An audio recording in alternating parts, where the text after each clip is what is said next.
Welcome to Jackal DIY Tech. I'm printing this slightly taller GDQ2 cruiser, but I made some changes to it. It looks a little bit different, as you can see. Now I have increased the size and also added this edge, which will be for an LED strip. Now I'm doing this in Blender. Everything looks okay. Also when I export it. When I import it, it also looks okay at a first glance, but when I actually printed this out, I did not notice that this section and this section got filled in. If we take a look at the model, as you can see, this is see-through, so not a wall, and also this section is see-through. So while this looks okay, the STL file looks okay. When imported, this did not look okay. And the issue was, now it does not really matter which file it is, but I will show you a fix. 2 millimeters, yes. The issue is with the manifold edges. As you can see, currently both the sections are see-through, but if I do slicing without fixing, this will have a lot of issues. So as you can see, just slicing the model is not okay because it's missing sections. It's missing the corner piece right here. The middle piece got cut off. What about the insides? I don't really see, but this section got filled in, and I believe the middle section, which is right here, that should be see-through, got filled in. Well, in this case it did not get filled in, but it's definitely not something that I could use. And also the slats that go inside here are, well, missing a lot of things. So that is why you repair the model, but in this case, this is what you get. So the holes filled in. You could go to others and choose slicing mode and close holes, but this is essentially the same thing that what I got, so it's definitely not ideal. But what you can do is in Blender, I will not do it with the models because it takes like 5 minutes to apply a change, so I will just show you what you have to do. First, to see the vertices and faces, you will come up here and enable statistics. What you see right now, this is for all of the models in the scene, but if I select a model, the left values are for the actual selected model. Now the original one, which I believe is this one, yeah, this one, it has 50,000 vertices, 120,000 faces, so this is something that you would ideally want. Now this model has been changed, it has higher values, so I could lower this down a bit more. So what you have to do is go to the modifiers tab, first search for a modifier, and you will want to choose remesh.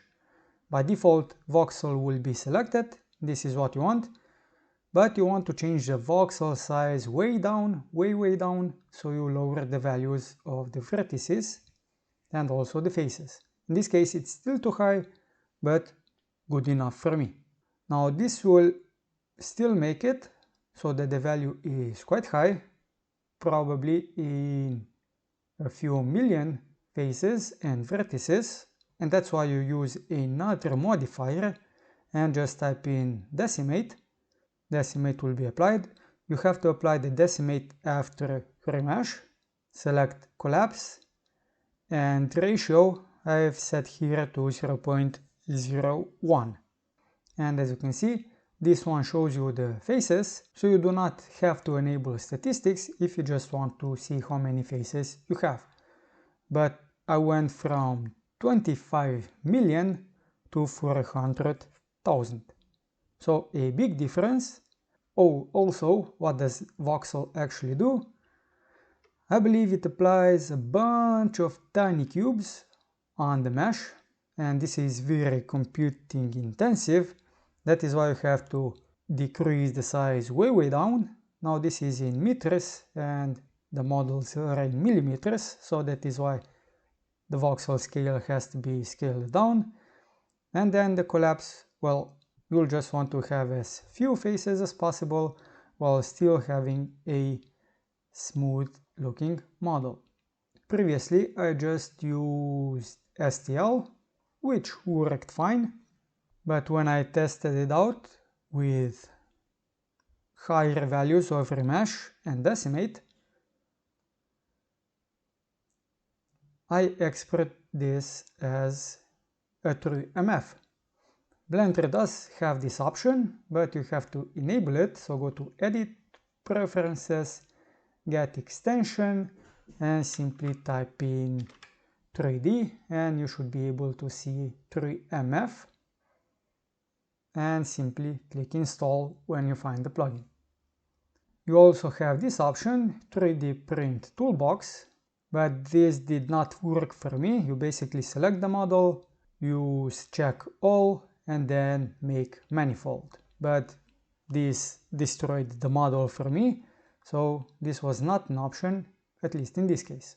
Now the problem, if you do not use the decimate and simply use voxel scaled down, is once you export the files, be it 3MF or STL, is the size. So this is the 3MF model without being decimated, so 460 megabytes. It's usable but not shareable. And this is what the decimate does. Because we have a lot more faces and vertices, this is now a shareable model. When it comes to the STL, I was surprised. Without decimate, that model was actually more than 1 gigabyte in size, so I simply deleted it.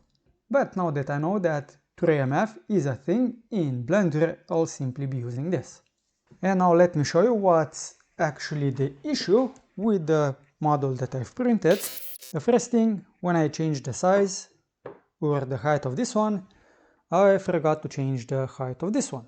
So when I put it in, it looks kind of okay, but not really okay because it has a lot of gap underneath.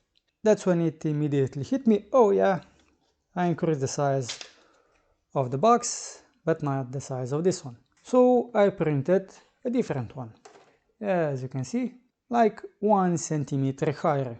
But when I put this one in, this one's now too high. And I was like, huh?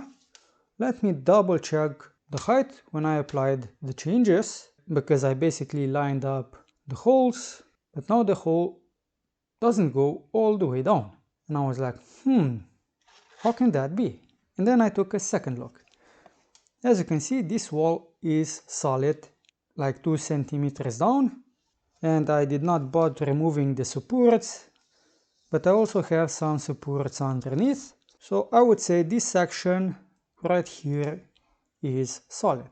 Not that much of a problem, but it would print a lot faster if this section would not be filled in. But the bigger issue is this one. As you can see, this should be a hole, but it's not. And you won't really be able to see the section inside. You see the tiny hole right here. That hole indicates where this slat actually should reach, but it does not. Now will I fix my print? No, I don't think so, but I will make sure that you get the correct one. And I will also do the changes for the front of the model, because I do still have to print that one, but the back I do like. And I have also tested the LED strip, and it fits in nicely into this groove. But how that will actually look like, I have absolutely no idea. But if you want to see that, subscribe to the channel. That's it for this video, and we'll do something else in the next one.